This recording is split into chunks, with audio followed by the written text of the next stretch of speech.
Hey, what's up, everybody? It's Diligent Picks, Dylan, and my buddy Lucas over here, my co-host. Lucas of Ligure Films officially. We're going with that. Yes, we are back for Mile a Minute Movie Talk, episode 2, and hopefully with better video audio quality and all that good stuff. All the shebang. The first episode was almost a disaster. No. No. Burned down the studio. We had to move.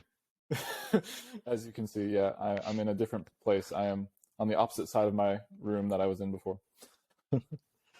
No, but yeah, so we're back and we're going to talk about some stuff that happened this week. I think the biggest thing that we really want to make sure we talked about was the Golden Globes, which hopefully some people watched.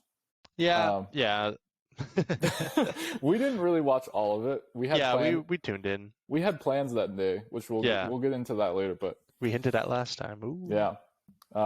So I watched a good part of it, maybe the first half, and yeah, I'd say I was pretty darn happy with the results. I think the actual winners, like, I don't have a lot of complaints there. Yeah. Like, I think I was really happy with a few of them, especially Ki-Hai Kwan winning for was it Best Supporting Actor in Drama Comedy? Yes. No, musical comedy.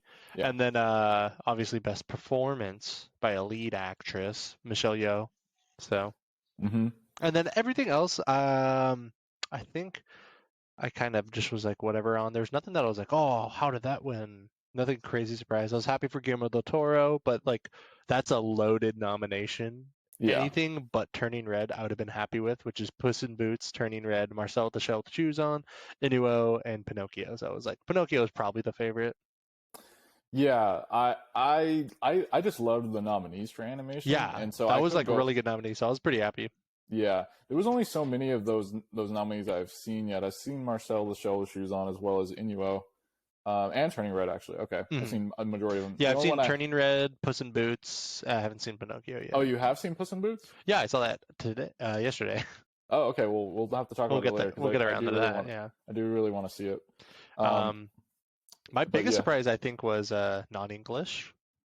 Oh, yeah. Argentina 1985 has been getting good reviews, but it's not like the big dominant like foreign language film that is kind of getting into international film, getting into like the narrative. Like everybody's talking about like Decision to Leave. Definitely RRR is still talking. A lot of people are talking about that. But yeah, All Quiet on the Western Front as well. I haven't heard anything about Close, but I didn't really hear anything about Argentina in 1985, so it's nice to see that win. Yeah. Seems like a interesting film, so I immediately was like, okay, now I need to watch that one soon because it was already on my watch list. Yeah, I'm excited to see. Well, it's a bummer that like RRR wasn't nominated for that, or it was at the Golden Globes, but it wasn't submitted for the. Yeah, because how the Oscars do it, it's super dumb. Yeah, so I don't like that. I don't like that whole system. The film body of the country picks the movie to nominate, and then they choose from the film body's nominations, which is kind of just weird. Yeah, I think the biggest thing there is like I'm really excited to see that movie, and especially the fact that was a nice surprise that one original song or yeah, it won something, which I was super happy about. It won that. That was really cool. I think I was really happy with like there was a lot of really good speeches, but again, I'm really disappointed that award shows still don't understand what people who watch award shows want. Yeah, exactly. Like we want to see the winners talk. We want to see them. That's like the whole point. We don't want to see all these monologue jokes and it's just such a bummer when these guys get cut off in their speeches. Yeah, and it's like, I mean, for that one at least, they didn't really have a lot of drivel when I was watching it. They had a lot of like stuff. I really liked the host. I just saw on the count of three. I think I was talking about that. I saw that, and so he was the host actually. Gerard Carmichael, I believe. Yes. Yeah, I caught a few of his jokes. I thought he was fine. Yeah. I don't know if you saw it, but I think the best. He has a weird cadence. Yeah. He doesn't seem like a comedian, but then he's like funny, but he's like dry funny. Kind of deadpan. Yeah, exactly. But yeah, people kept poking fun at Will Smith. Obviously, he was the butt of Yeah. every joke. But I don't think anyone really landed except for Eddie Murphy. Did you Eddie catch Murphy that? was the only one. That was a great one. And he took a stab at Wesley Snipes too. Oh, I missed that. Yeah, well, during it, he was like the three things in Hollywood, and he said, "Pay your taxes," Oh, which yeah, is the big yeah. one's Wesley Snipes, and then it was Oh. like mind your own business, and then it was the Will Smith joke. Yeah, but then of course, other big moments. Loved Michelle Yeoh's speech. Mm-hmm. Nice to see Angela Bassett win for Wakanda Forever. Yeah, that was cool. Again, though, there was definitely some disappointments on the TV series. Yes, which we'll get into soon. Yes. I don't know if anyone watching recognizes that shirt Lucas is wearing. America Samoa University, baby. We will get into that shortly. Yes. But yeah, I mean, the Golden Globes to me really is just a nice kickoff for like the big awards. Yeah, like it's like a refresher. Yeah, there's a couple before it, but it's really like kind of the start of the year, and then like right after Critics Award. So that was also a thing we'll eventually talk about, probably right after this. It was just nice that it was back. Yeah, like I'm glad they're at least working on their issues. Yeah, definitely. Yeah, definitely a lot of it will sway into my Oscar voting, but definitely not. Right. Best Actor, because obviously Brendan Fraser was never going to win. Right. When the director that ran it up until last year was the guy who blacklisted him and assaulted him. So. Yeah. So there's that whole issue with like, there was all these people, all these big name actors and actresses who won that weren't there, like Cate Blanchett. Yeah. A few other people, but yeah, that's the thing. Like, there was a good amount of support, but there was definitely a lot of people who were not. Well, some people were just busy. Like, it wasn't all just Brendan Fraser's situation, unfortunately. But yeah, and then as far as just news, with Austin Butler winning, I was really happy for him. I think him and Brendan Fraser are the front runners for sure. Yeah, him and then maybe Colin Farrell, but he's won before. So yeah, but then we had the sad situation with Lisa Marie Presley. So that after. I'm hoping she at least saw that, because that was I know. No, she was there. Oh, she was there. Yeah, she passed away I think a day or two after, but she talked to Austin Butler there. Yeah, so she was. I had heard that she and a lot of her family members were very favorable of Elvis and his performance. So at least she got to see that. That was really sad. But yeah, let's see. I don't think there's much more on the Golden Globes that Spielberg favorite for a lot of things that he won. There was a lot of typical selections. Like we had the Banshees of Inisherin. Yeah, Banshees. It's like a movie I'm going to see soon. I know. Yeah, but like, it's one that I just I've seen that director stuff. He always wins a bunch of stuff, or his movies at least win a bunch of stuff every time, and so it's kind of like. His movies are, I think some of them are good, but like I feel like a lot of them kind of get blown out of proportion. But I'll see what it is when I watch it. Yeah, I do like Martin McDonagh, and I've seen In Bruges. I've seen a few other films of his. Did he do I feel like Psychopaths? He did. I think so. I don't know, but he did 3 Billboards, and like that one he did aged that as well. Yeah, I liked it when I first saw it, but I think the only person that it's kind of weird watching it back now. There's a lot of extra stuff, and you're kind of like, but I really think that the actors definitely won for that, and so that's what they won for. So okay, I forget what won Best Picture that year though. I think it was like Moonlight or something. In the year that 3 Billboards was out, I think that was the following year. I think that was Green Book. No, that was the year before. Maybe it might have been. Well, it was 2018, I think. Yeah, that's what I thought. I thought it was 2018 because Green Book won 2019, so 2018. Was like Shape of Water? Yeah, Shape of Water. Yeah, that was Shape of Water. Yeah, I remember that. So that makes sense. Yeah, no, I'm okay with that. Well, I think we should talk about our biggest disappointment. Yeah, it's a reoccurring disappointment. As well with the Emmys. I will never care about the Emmys. I don't, because of this, hyperbole, but it's like, it's very felt like, honestly, in my opinion, since we're talking, Better Call Saul and Breaking Bad, I think Better Call Saul as a whole is a better series. Yeah. which is they're very close, but I would say Better Call Saul takes the cake just a little bit, and that it didn't win anything ever except for like in the tertiary like show award shows. Like I'm glad they get recognized by their peers, but like in the critics' sense, it's very interesting that a lot of them aren't getting anything. Like Yeah, yeah. I'm completely with you. I think yeah, we are kind of in the minority, but there's something about Better Call Saul that I think is extremely underrated, and it's also like I feel like in general it does everything that Breaking Bad did, but in certain ways it does a lot of things better. yeah, and also just who won over what he would have been nominated for, which was like Yellowstone again for Kevin Costner, which is such a he isn't that great in that show. I've seen like maybe like 5 episodes of that show, and a lot of them he's like he's kind of like the same gruff guy that he's in a lot of his Western stuff, and he's just not as inspiring or as dynamic as a character, I would say, compared to like um him in Better Call Saul. Yeah. I'm blanking on his name. Oh, Bob Bob Odenkirk? Odenkirk. Yeah. Yeah, Bob Odenkirk in like Better Call Saul. He's just like how he like transforms that character from what it was in Breaking Bad is just insane, and not to ever get an Emmy or a Golden Globe win, it's kind of dumb. Yeah, and thankfully there's one more shot because they will be eligible for next year. This year's Emmys. Yeah, because half the season was split with the mid-season finale. Yeah, it kind of that's how kind of some shows do it. So hopefully they maybe finally get an Emmy, but it's so long. This is my prediction. It's either going to be so much time has passed. There's going to be some big TV breakthrough like a Squid Game and something's going to come around that people are going to fall in love with. That's going to take that slot. But here's my prediction. Mm-hmm.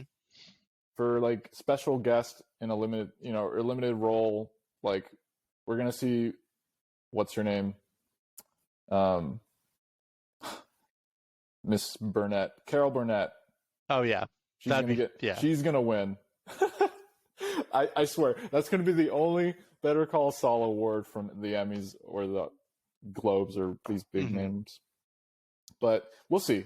I do think there's a chance. There's been so much love for that show, and I think the more the word gets out, the more people. I think there's probably a lot of people that stopped watching it and now they are finishing it. Yeah. So like it's gonna just like Breaking Bad has lived on so well and been a part of the conversation forever, and still to this day that Better Call Saul is gonna keep it within the same universe, so it's gonna keep that same momentum for who knows how long. I just feel like it's gonna have that word of mouth power.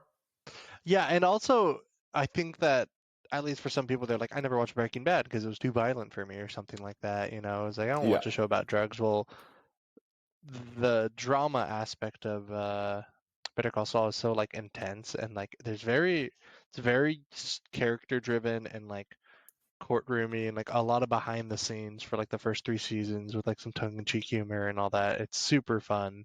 And then it just like reels you in and destroys you the last like 2 seasons. Yeah. And yeah, so we've been talking about this amongst ourselves for a long time because this is just such a frustrating thing. But yeah, so long story short, if you've never seen Better Call Saul, or if you even got halfway through it and were like, yeah, no, it's good, but I never had the urge to finish it, it just definitely it just gets better and better. Once Tony Dalton shows up, we get another Salamanca, and everyone is just so good in that show. It has a chance of winning some Best Ensemble awards. I think there's like definitely SAG. It's nominated for Best Ensemble at the SAG. Yeah, I could definitely see that. Yeah, it's definitely dominated a lot of, or not dominated, but won a good amount of awards at all the more like peer reviewed and stuff like that. But like, yeah, the critic award shows have never been, or the body of whatever amount of people just never does good at the big ones for TV. So it's always interesting. Well, I do want to thank our this was a special request to discuss, which we probably would have, to be fair, done it anyway. But this was a special request from my buddy Brennan. You guys know him on YouTube as Brennan Spark.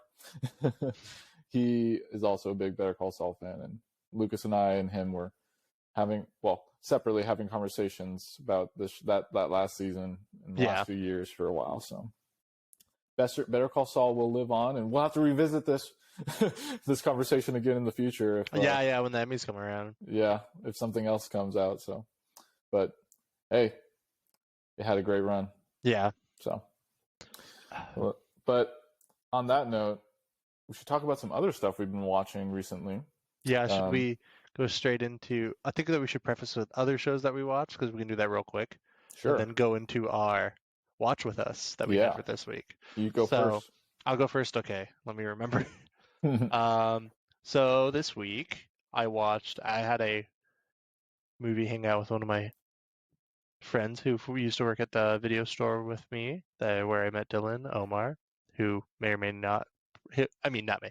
He probably will eventually be on here. But since then, I think the last movie I talked about last time was Clear Cut. So since then, I watched M3GAN. We're going to talk about that next. But on that night that I hung out with him, I watched Detention and Tokyo Tribe. Detention is a really weird, super meta 2011 horror movie with Josh Hutcherson, directed by the guy who directed Duel, who was like a music video, who directed Torque. Oh god. And so he's like, all his movies are like super weird and meta, and like this one like riffs on himself as well. It's like almost feels like it's a joke movie for him and his friends, and it's like just so fun to watch. It like is a really interesting comedy because it's written in a way that doesn't give you time to like joke, pause for a laugh, then the next joke. It just riffs and it just keeps going, so it's just gonna like hit you at different points, and it's just so fun. And it's just really weird. There's like no way to explain it. It's a parody of Scream and like all these other movies, comments on the industry of like filmmaking tropes and all that, and it's just so crazy. And then after that, I watched an as crazy movie called Tokyo Tribe, which is just a Sion Sono movie that he did. That's a adaptation of a rap musical set in Japan. That was a popular manga in the 90s. Yeah, and it's so crazy. It's very like there's a lot of nudity in it because it's like these gangs and stuff, and it's very weird. But it's so crazy. It just feels like one really long, like hectic Jet Set Radio influenced rap musical, and it's hilarious. Like Warriors just to like dialed the 10, like the Warriors movie plus like music, and it's like all these turf wars and rap. They all have like weird weaponry. They all have weird styles. All the different gangs. Just so fun. I'd seen both of those before. Omar hadn't seen them in their full run, so we watched those. And then I think my first watches this week after that were Puss in Boots, the first one I hadn't seen. I thought that was fine. Okay. Wasn't anything crazy good, but it was a movie I watched and it wasn't bad. Nothing. After seeing that and then seeing the new one, which I also saw. Should I talk about that? We can touch on it. Yeah, it was just really good. I really liked how they wrote a villain. It's not like the stereotypical, like either a reverse villain where they like fake you out with a villain, or it's just like a color swapped villain, like they do in a lot of things nowadays. Or like I'm just you but opposite. It was like something super intriguing, and it's very haunting. He has a signature when he shows up, and it just really cool. Also, the animation is very Spider-Verse influenced, but at a higher frame rate. So it's at a normal 24 frame rate instead of like I think it's 14 or 16 that Spider-Verse is at.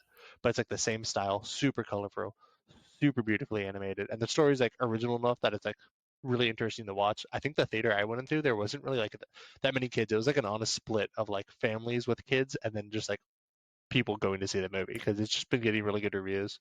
I think it's like a 4.2 on Letterboxd, and it's like in the 90s on both on Rotten Tomato and like an 8 something on IMDb. So it's really killing it right now. And I saw that last night, so that is what I've seen up to now. But yeah, definitely go see Puss in Boots, and definitely watch Detention or Tokyo Tribe if you want something really weird, crazy, or dumb. Those sound like some movies I'll have to throw on for a blockbuster night or Detention I did bring, and we put it on that one time, remember? First blockbuster night. It was that one. That movie, yeah. I have it on Blu-ray now. Nice. Well, I did just add the first Puss in Boots to my watch list on Netflix DVD. Woo woo, DVD fans out there. DVD.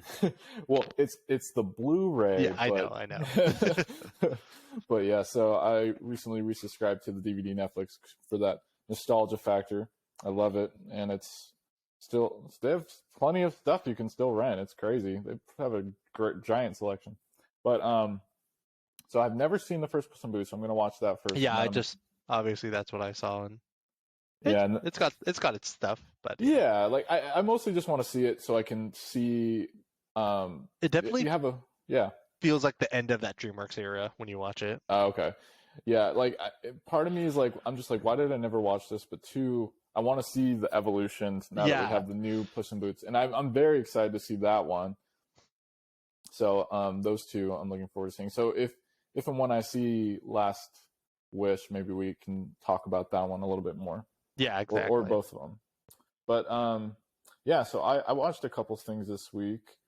Um, I watched Tar, the new drama film starring Kate Blanchett, which you haven't seen, right, Lucas? I haven't seen Tar or Banshees, which are both I'm hopefully going to watch this month. Yeah, that might be. I might see Banshees this week too. But Tar was a very interesting character study.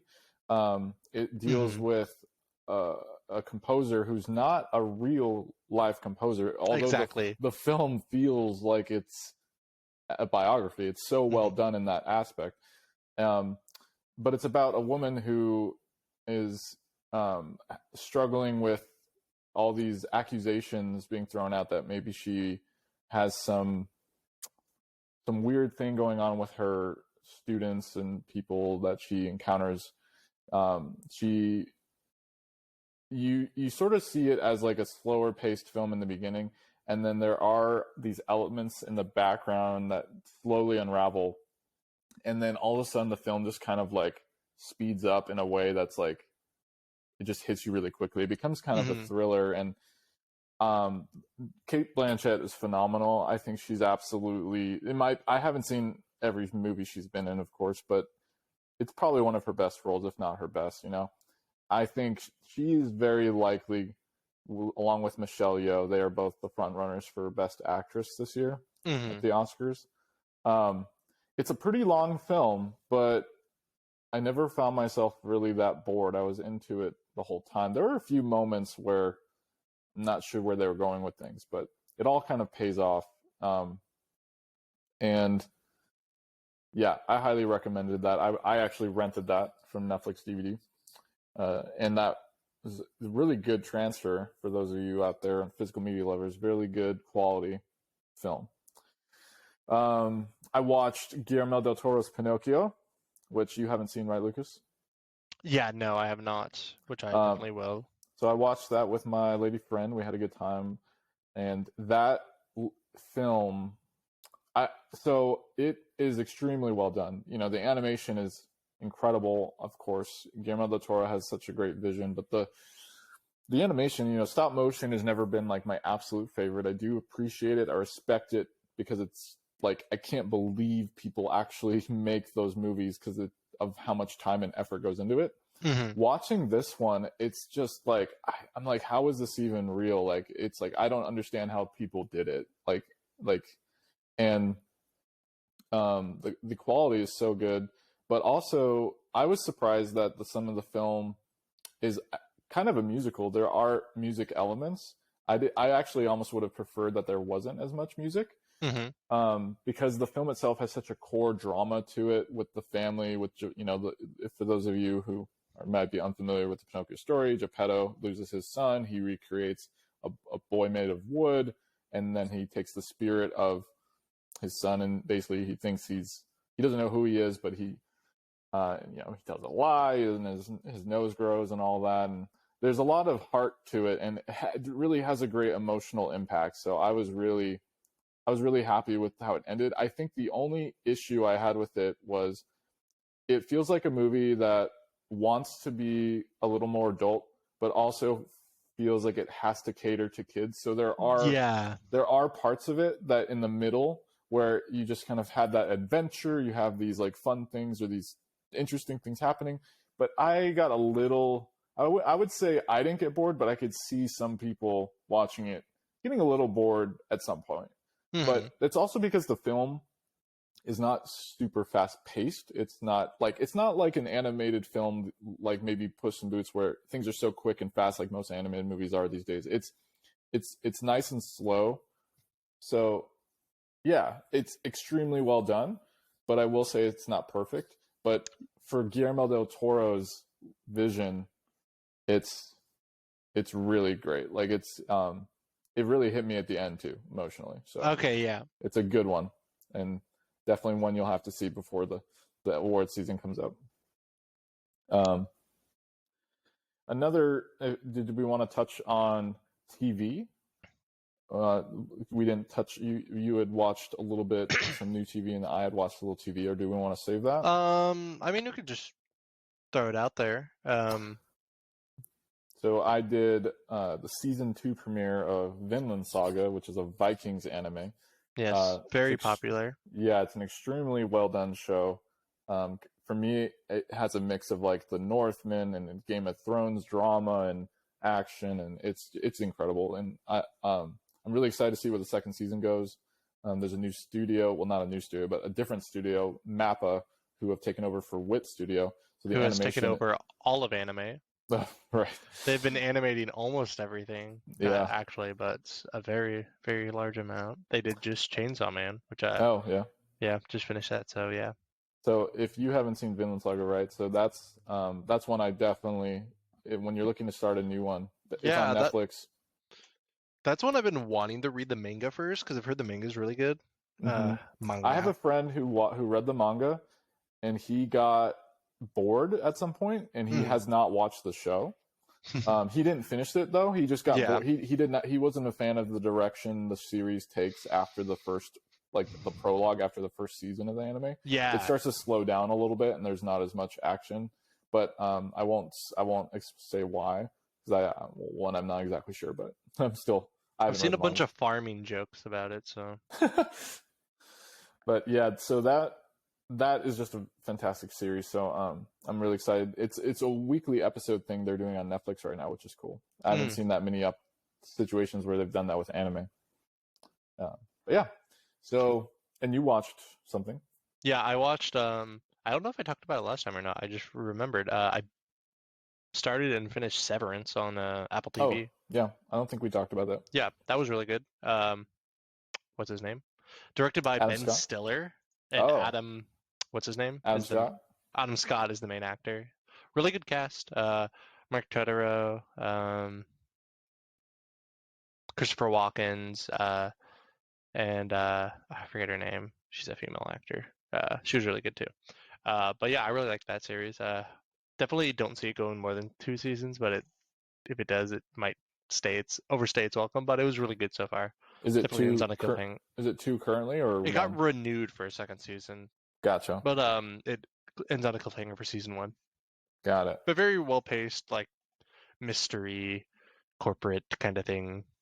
Definitely recommend it. Definitely deserves like all the stuff that I was getting. I wasn't like fully engrossed the whole time, but like it's really intriguing because you kind of like figure, you're trying to figure out what's the big plan, because they don't even like tap on that. They really hint on that. Oh, we're going to talk about that later. We're just trying to figure out why they're doing it first, and then what are they doing it for after. So that's going to be the intriguing part. Yeah. There you go. Well, I know that you also watched the first episode of The Last of Us, but yes. I haven't seen it yet, and I think we're going to plan on talking about maybe the next 2, or the first 2. Yeah. Maybe next week. That would be fun. Well, the next episode next week, so we'll be able to talk about the first 2. But yeah, very good. It's like 80 minutes long, so it's like a short movie. Really fun. Definitely, I think it's like pretty much like almost to a T, like that amount of time that you're in the game, around an hour, 90 minutes of gameplay. So it'll definitely accelerate more from there. But yeah, definitely really into that. Did you actually finish the game? The first one, yeah. I haven't played the second one yet, though. I don't know why. Came out when I was in college, and I just haven't got around to it. It's 14 hours into a game. Yeah, I haven't finished the first game. I know, but I feel I do want to. So you got a PS5, you can buy the upgraded version now. Yeah, well, I do have at least a version of it that I can play on my the remastered PS4 version. Yeah, I'm tempted to get the new one, but I'll probably just, if I'm gonna replay it, I'll probably get that. I really like the multiplayer for that game, so but yeah. Nice. Well, I think with that we should quit holding suspense and burying the lead with with what we both watched at the same time with each other. M3GAN. M3GAN, or Model 3 Generation Android. Oh, good job for remembering that. I would have lost that. I feel like I tried to repeat that in my head every time I saw the title again. I'm like, oh yeah, that stands for what again? Yeah, M3GAN. We watched M3GAN at our local theater. Mm-hmm. And that was a lot of fun. We saw that with some friends. Lucas brought his lady. Yes, my girlfriend, the legendary Darren. Yes. Who maybe, you never know, might make an appearance at some point if he's interested. We can't just bring up a legend and not show him off. Yes. Well, yeah. Where should we start? I mean, yeah. What are your just impressions from the film? Well, I was really happy with certain aspects of the film. Really delivered for me. Like I loved how funny it was, because it was not really advertised as a comedy. There are some fun campy things that we saw in the trailers that were kind of intriguing, with the dancing and all sorts of that. But like, there was nothing I recall from the trailers that strictly screamed out funny. Yeah, it made me more wary of like going into it, because like, I don't know what this is gonna be. Like, is this supposed to be actually be bad or not? But then I looked at who wrote it, which is the person who wrote Malignant. So I was like, oh, I feel like this is gonna be very up the same vein as Malignant, which I loved. So, And it was. Oh yeah. Go ahead, sorry. Oh no, yeah, and it was just very campy, very weird. That one definitely plays more on the characters in M3GAN. Plays more on like the characters, because you know them, you know who they are, and like you kind of know what the direction it's going to be going. But it's like definitely you're more focused on them, whereas like in Malignant, it's more focused on the mystery surrounding the character, and like all these funny tertiary characters that have like one or two dynamics to them, but nothing crazy. So it's definitely more character driven in this one, and they actually made like a villain that is very intriguing. Malignant's villain is really good, but like this villain, M3GAN, is just really fun, and also like just like a funny piece. It's kind of like Chucky but robot and evil. So yeah, I really liked just it was pretty much just any time M3GAN was on screen, I was really intrigued, because like not only like one of the things I remember hearing what people were saying about it was the film looks more expensive than it is. Exactly, yeah. Like M3GAN is the effects they used for her are so good looking that like it's hard to tell that this is like not that expensive of a movie, right? It's like under 10 million, 5 to 10 million, something like that. Yeah, it's a Blumhouse, so they usually like the standard 10 million.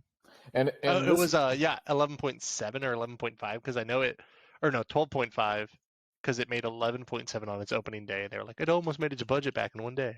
Yeah, and it was directed by the guy who directed Housebound. Did you ever see that? No. I watched that for the first time last year for my October movie marathon. Okay. And that's a really fun horror comedy from like New Zealand. Okay. And so I can definitely see a lot of the influences from that film poured over into this in certain ways. And I will say maybe the only part of it that was a little bogged down for me was it did have like the direction wasn't as strong as maybe I would have liked. Definitely, it felt like a Blumhouse film in certain ways in that realm. Yeah. But what was it? Like, it also felt like it was trying to push for an R rating, but then they were like, well, we could probably make a little bit more money if it's PG-13. So it almost felt like they filmed an R-rated version and they cut out all the blood. Yeah, it feels like there could definitely be like an R-rated home video or home release. That would be very nice, but you never know. Maybe we'll get an unrated cut. Now that would be nice. Did you hear it already got a sequel announced? Yes, yeah. There's the biggest thing that I saw that was pretty funny. That was like going around on Twitter is how people are like, oh, we should have like bring back like Freddy versus Jason style movies and do it with like M3GAN and like Malignant Monster or like something else, and just like have these crossovers within Blumhouse since they have so many properties, like M3GAN versus like the Conjuring doll, Annabelle, Mm-hmm. some just dumb crap like that. That'd be pretty funny. You never know these days. There's gonna be so much universe stuff in the future. We could. I'm not. I wouldn't be surprised. Let's just put it that way. It was just, there was a lot of great like lines and moments, and there's a lot of great bits. It almost felt like it had really good sketch bits. Mm-hmm. Like the opening montage of like the like whatever toys those were. Like those are pretty funny. Like that set the bar right away of like, okay, this is going to be silly and funny in certain ways, and there are some pretty disturbing parts that were like kind of thrown in there. I was like, okay, so there's a scene here with a dog. Where is this going? There's this scene with this really mean kid who's like doing that was a little gross. Yeah, it got really strange, and then it all not train wrecks, but it goes. It went in a good direction at a certain point where like he gets chased by M3GAN. Yeah, everything didn't. It wasn't pulling punches, but it was making sure that it wasn't like going too far for like the common audience, while still keeping its kind of like unorthodox like campiness. I feel like if they want to, they can do an even better sequel, because this really set the groundwork for what they wanted to do, and I think they're gonna learn from it and be like, okay, this really worked, this didn't work. I think the biggest like part of the film that didn't work for me as much was just like all the like company employee. I was gonna say the work dynamic and like the side characters from just the company were just as interesting. And I feel like it's definitely heading in a direction where it's not gonna be about that because of the ending of how it's gonna go into. What it is will definitely be like how it's going to be a sequel, and it's pushes completely away from that, and they kind of like in that chapter. So if they're going to go make a sequel, which they definitely are, it's going to be something completely different and more interesting, I think. Just because of how it ended. Yeah, and it was like I felt like some of those characters that were like her coworkers and people, like there was the few that were a little underdeveloped. Like there was this guy who was like stealing company files. Yeah, and you was just like a weird side plot. Yeah, it felt like he was going to be like thrown in more and have more integral part to the plot, but then he just kind of ends up. M3GAN finds out. No one finds out. M3GAN knows. Yeah, M3GAN's like, I know because I'm the internet. I'm tapped into everything. There's definitely a lot of plot conveniences for M3GAN, right? Yeah, because she's apparently connected to everything and knows everything. So the film kind of runs with that in a good way, but like definitely in a way where like they were like, okay, we can't write ourselves out of this, so let's just say that M3GAN knows.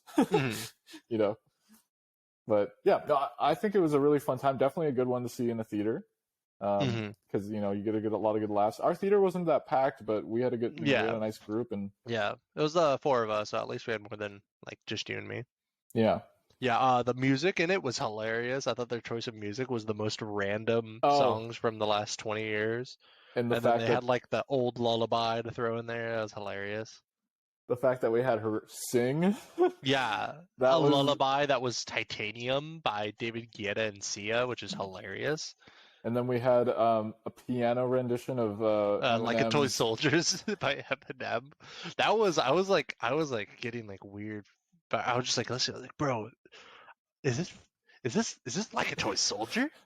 And then like I forget the song that she sings at the end during the final fight, but like it was like an old 50s like lullaby or some shit. Oh, okay.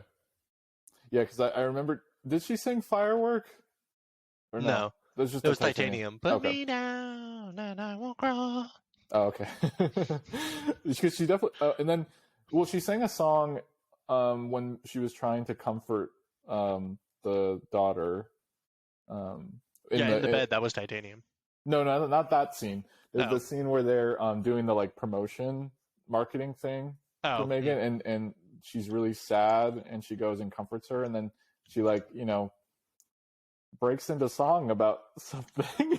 Yeah. Are you looking it up? I'm gonna just see what it has. Yeah, but those scenes, like anytime M3GAN spoke, was just I almost had a smirk or a crack, a giggle. It just felt like anytime she was on screen, that really enhanced the film.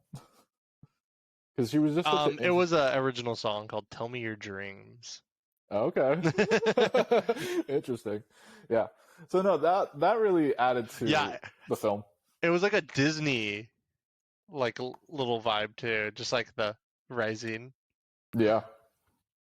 Yeah, for sure. Oh man. Yeah, so that definitely a fun watch. I would check it. I would probably watch it again. That's one I would either buy on digital and rent and watch it with friends for sure. So that's a solid 3.5 to 4.5 out of 5 stars for me. Yeah. I gave it like a 3.5, 4. Yeah, my initial reaction was 3.5. It was a Bing Crosby song. Oh. Accentuate the positive. Okay. You gotta send. Oh yeah, yes, I remember at the this end. now.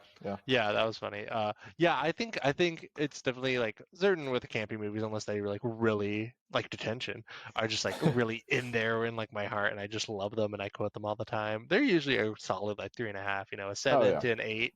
I like the like 7.5 to 8. I like the 10-point scale with half points, so I like 7.5 to 8 on that movie. It was just fun. Oh, nothing absolutely. I can complain. Nothing crazy to complain about. It was just a fun movie. Exactly. Yeah, for sure. Well, I think if we have time, do you think we have time to do any Oscar predictions? Yeah, we were talking about just doing the Best Picture, which I think is that what we should pick. Yeah, we could just we could just pick 11 movies that we narrow it down to. Yeah, and because next week we're getting the Oscar nomination announcements, and so we're going to record our episode on Tuesday next week, so we can just do a quick reaction, and then, or not a quick reaction, but do a reaction, and then talk about who our favorites are that we want to win, and then who we think will win. Yeah, that's what we'll do next week. Yeah, but for let's see, just like what came out last year, man. Right. Well, we can just throw a few out that are probably some either obvious choices. Yeah. But okay, let's pick 5 that are for sure getting in, and then let's pick... Everything Everywhere All at Once, obviously. Yeah. Top Gun. Yes. Fableman. Yeah. Banshees. Mm-hmm. And then what won some Golden Globes, or at least was nominated? Elvis. Elvis has a shot. I wouldn't say it's in the top 5, but I'd say it absolutely has a shot. Yeah. Yeah. I'd throw it in there because we know that the Oscars will probably not pick 11 movies. They never do. They have the ability to, but I'm thinking they'll probably do 8. They always go 9 to 10. I think. Last year we had 10. Yeah, I think 10 definitely. Babylon maybe.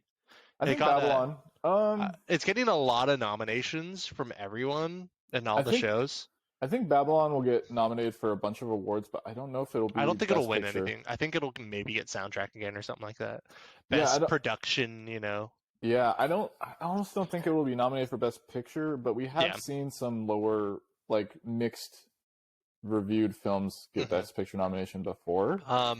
Maybe Avatar. Avatar, I think, is gonna be. I think it will just because of how box office is. But Black I don't Panther think Wakanda. No. I think it has a chance. I think it's like a 50-50. I think it's an 11 seed. Yeah. And then what after that? Maybe Bill Nye's like Living. Yeah, that was getting a lot of award buzz, and then now it's like about to come out, no one's talking about it. You know what would be crazy if somehow RRR could get a Best Picture nomination. They could get a Best Picture nom. They just can't get a foreign language. So I doubt that I could see that happening, though. Yeah, I could see it happening, but I doubt that it will. Maybe The Son, but I think that's kind of passed over. You mean After The Father? Sun? No, The Son. Okay. The sequel to The Father. Okay. Yeah. Oh, wait, that's a movie? Yeah, Hugh Jackman got nominated for Golden Globe. That's a sequel to The Yeah, Father? it's not. I don't know if it's a direct sequel or not, but it's in the same universe. It's a trilogy. The Father, the Son, and I don't know if it's like the Daughter or the Holy Spirit. Oh, wow. It's something like that. But yeah, it's the Father, the Son, and then there's a third one that's going to be coming out in like a year or two by the same director. Wow. Okay, I'm gonna have to. Oh, that's the Hugh Jackman one. Yeah. Yeah. Okay. Yeah. So yeah, that Bill Nye got nominated for Living, and Hugh Jackman did for The Son. I think that they'll probably just get the actor noms and like other nominations for other awards rather than actually get them for that. We haven't not heard enough about Living. Mm-hmm. You know, I don't think Glass Onion will get nominated. Outside chance. There's an outside chance. Yeah, I'd give it an outside chance, but I don't think so because they didn't. Did they? I don't think they nominated Knives Out for really. Knives Out got the original Knives Out got a lot. Yeah, I think it also got a Best Picture nom.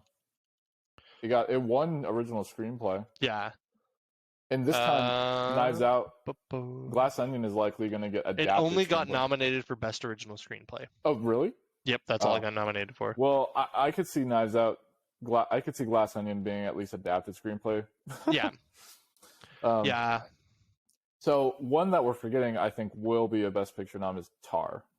Tar. I was gonna say that. Like I could say it, but it didn't really get any nominations. Right. It got drama, so I think it got that. So I know it'll get like Best Original, and then I feel like it definitely has an Oscar-y feel to it. You know, it's an Oscar. It's not. I wouldn't quite call it Oscar bait, but it is an Oscar movie. Mm-hmm. So that's why I feel strongly about it, and it is really well done. Yeah, even though I hated it, I know she got nominated for it. And they are missing Blonde. I could see Blonde getting nominated because they've nominated some really controversial movies just to throw them in there for Best Picture.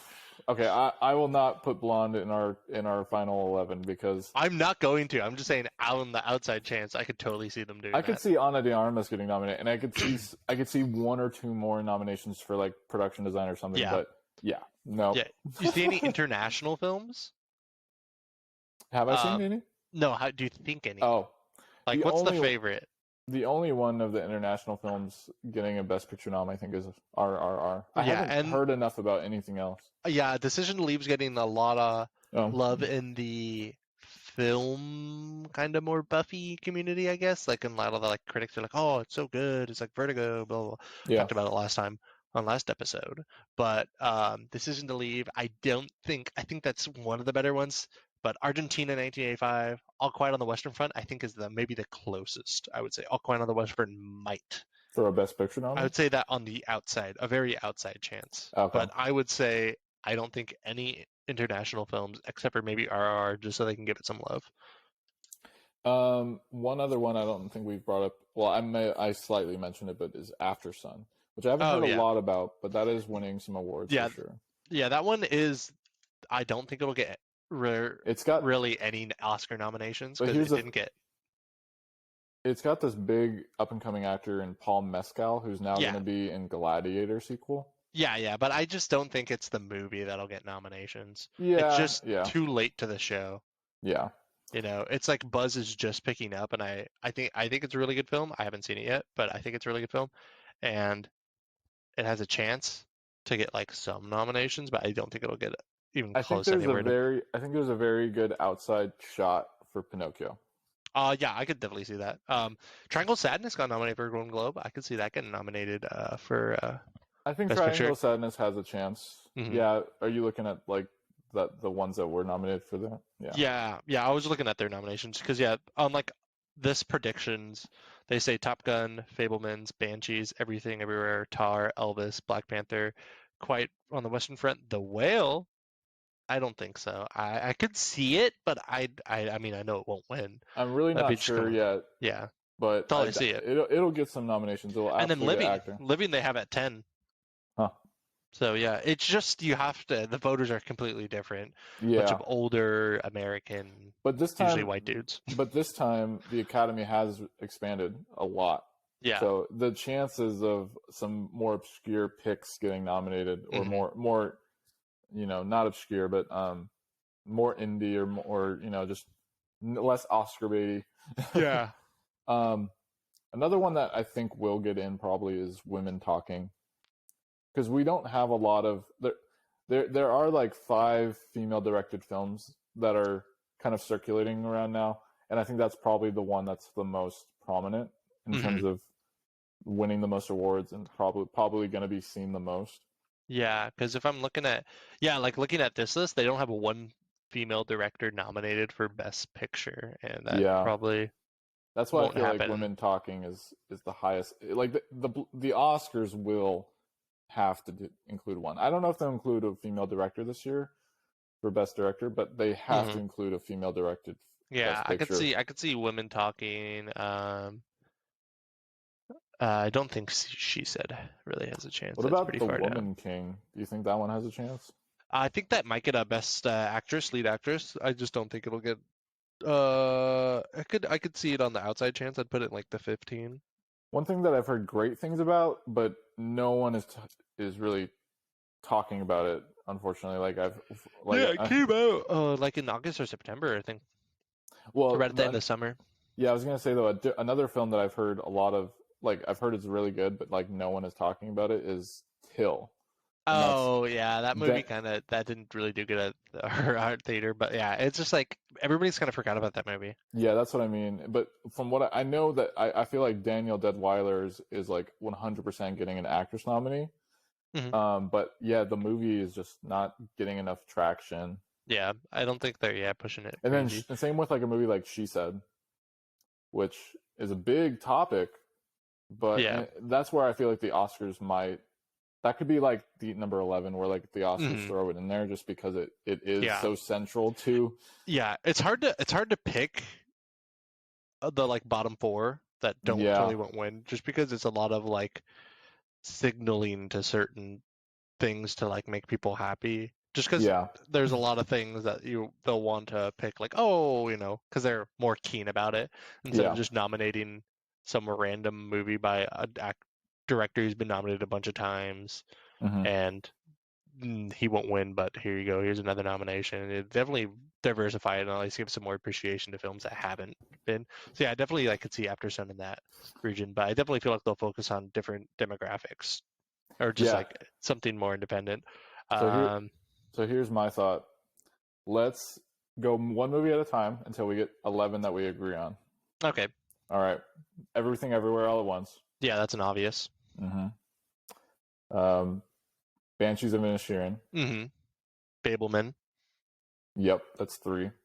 Tar. I'll agree, 4. Aftersun. I would put that at like a 10. I'm okay with holding off Aftersun for now. Yeah, I'll hold off on Aftersun. Avatar? Yeah, it's Avatar or Black Panther. It's gonna Avatar is better than the first one, and the first one was I'm saying that's a 10 or 11, but it's in. So we can agree on that. So that's 5. Elvis. I think Elvis. I'm gonna say yes. There's so much love for Elvis in the older crowd. Did we already say Top Gun and Banshees? We have not said Top Gun, but we did say Banshees. So Top Gun could be number 6 or 7. Because we got Elvis, Top Tar, Gun, Fableman, Banshees, Everything Everywhere All at Once, and Tar. Yeah, 6. And all right. So those are for sure. And then Pinocchio? They're really rough at nominating animated stuff, but I'll throw it in because that's something that I'd want, and this is just not really our big thing, so just picking what we think will be dope. That can be. I'm willing to risk Pinocchio, but if we want to swap it out for one later, we can. Okay. Glass Onion. I'm gonna say no, because just based on the past with Knives Out. Yeah, based on the past with the Knives Out and Babylon. It did get a Globe. As much as I would love for Babylon to be nominated for Best Picture, and the fact that it is like an old Hollywood, like it's a Oscar movie. I'd pick it over like The Whale and like Living. Yeah, 100%. Let's hold off. Let's go back to Babylon. But let's go through a few more because we've got 7. She Said. I'm gonna say no. I'm gonna say they'd pick Women Talking over that. Yeah, And that one seems more cool. Like that I like that Yeah. premise. I'm gonna see that movie when it comes out on the 27th. Yeah. So let's agree on women talking. So is that 8? Let me just write these down right now. So it was Everything Everywhere All at Once, Top Gun, Banshees, Tar, Elvis, Elvis,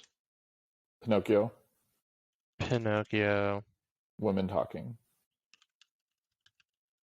and then we say Avatar. Avatar. Yeah. So 1, 2, 3, 4, 5, 6, 7, 8. 8.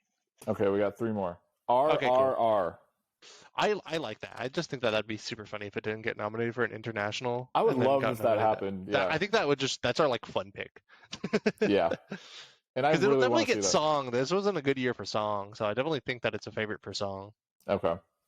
Oh, I'm gonna throw one at you that we haven't talked about yet. Nope. I was thinking that because did he get nominated for what's it called? Get Out. Did he get? I know he didn't get Out, but no, he got. he won best. Did he get best screenwriter? Get Out was a best picture nomination.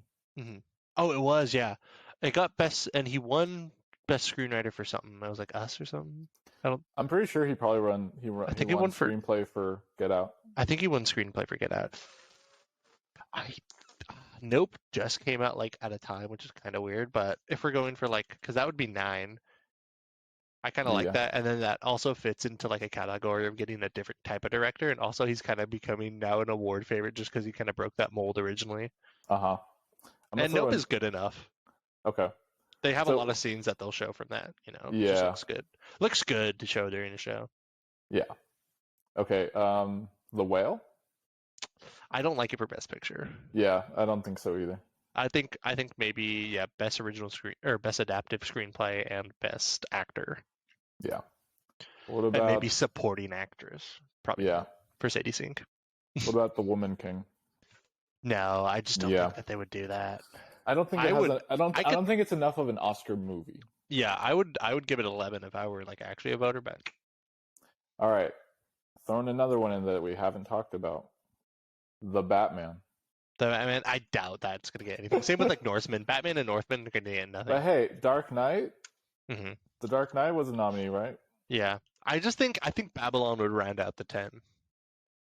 At this point, I'm okay with adding Babylon in. Because then we would have Everything Everywhere All at Once, Top Gun, Banshees, Tar, Elvis, Pinocchio, Women Talking, Avatar, RRR, Nope, Babylon. What about Triangle of Sadness? Triangle of Sadness, I think it'll get screenplay. No, you don't think it'll get picture? I think it has it's probably like 12 or 13. Okay. Yeah. What about Till? Till, no, definitely not Best Picture.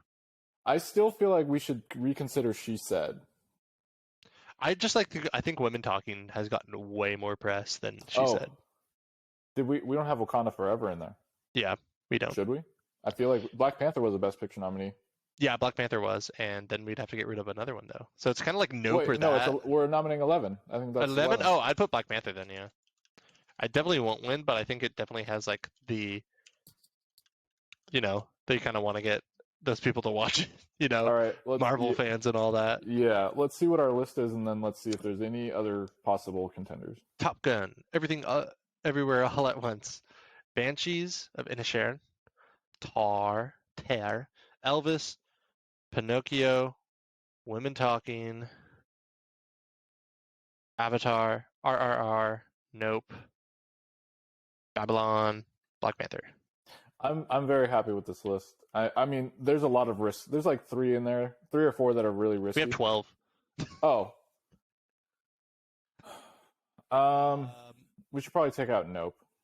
Yeah. Nope's our want. Nope will get some nominations, but I don't think it's going to be a Best Picture nomination. It's not an Oscar. I definitely feel like they'd pick Black Panther over Nope. Too. Yeah. It's they got to throw a Marvel movie in there, and that was popular, and it also. But it's also, like the realism of the tribute for Chadwick Boseman. Exactly, that's the thing is that they'll probably really want to dig into like, oh hey, this is like a thing for an actor who passed away. They have the opportunity to play that song too. Like there's so much, yeah. Right. I think that definitely that's solid 11, and then. Perfect. will be interesting. But yeah, that's a week from tomorrow. Yeah. Well, look forward to that next week, guys. Mm-hmm. Shall we just briefly touch on what movies we might watch this week and then we'll do wrap it up? our wrap up for what we assume we might watch. Do you want to go first, since I usually go first? Yeah, I'm not quite sure what I'm gonna watch next, but like I still haven't seen The Fabelmans. Mm-hmm. I'm actually really interested in now seeing A Man Called Otto. Yeah, I don't want to see that. It's so popular at our work just because that's our demographic is older people. Yeah. I've just seen the trailers and they're kind of like.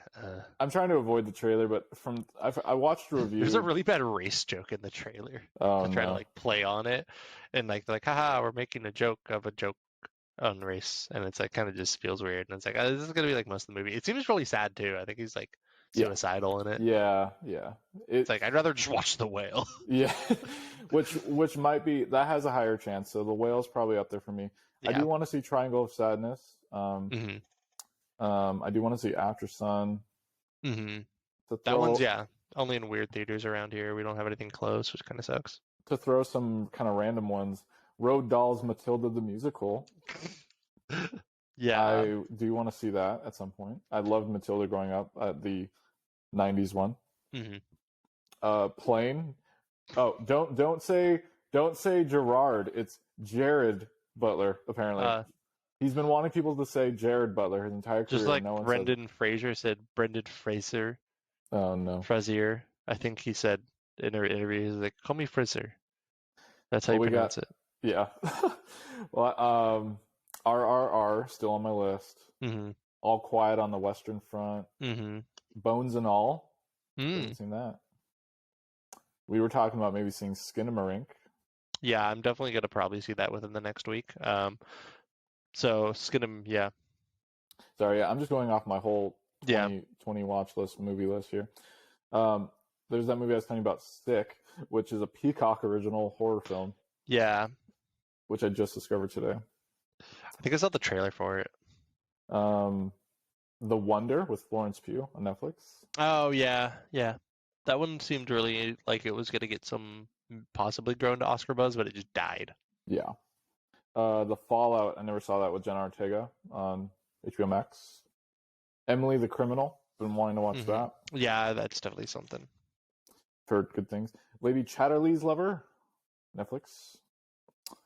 You guys have Corsage. I don't really know if I want to see that or not. Yeah.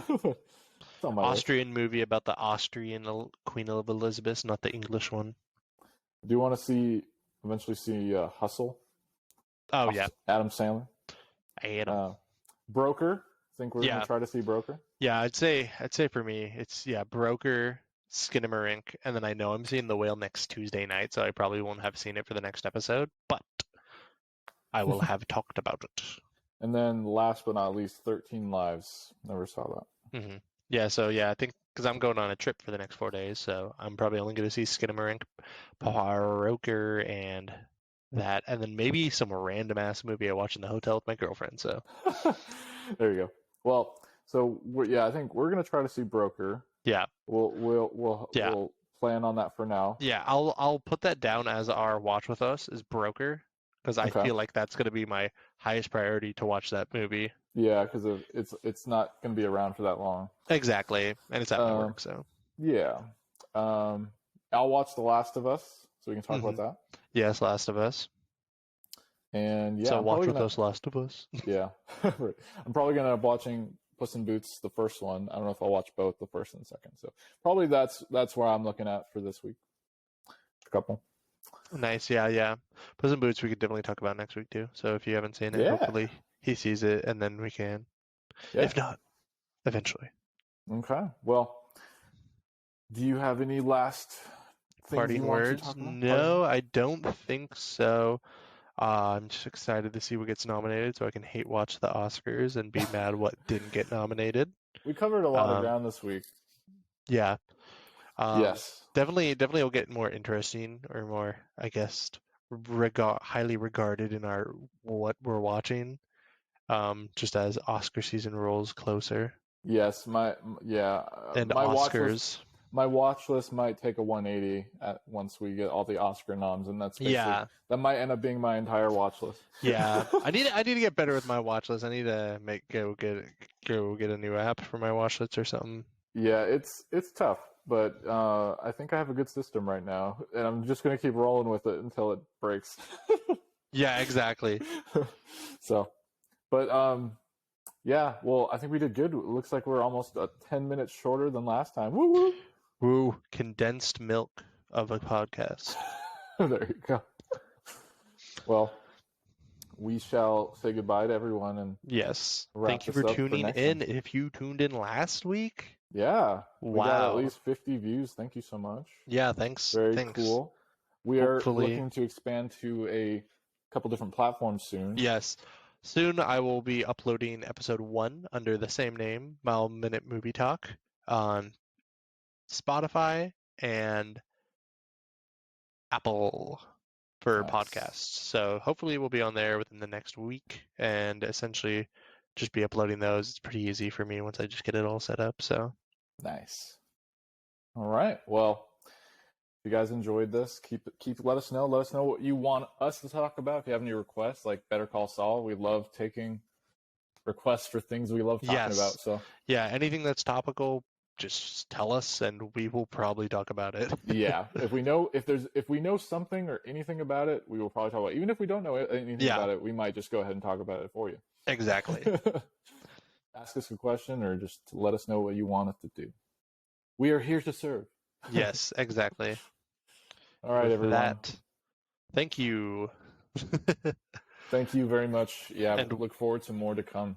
Yes, we'll see you next week. Next week, y'all. Catch you later. Catch ya.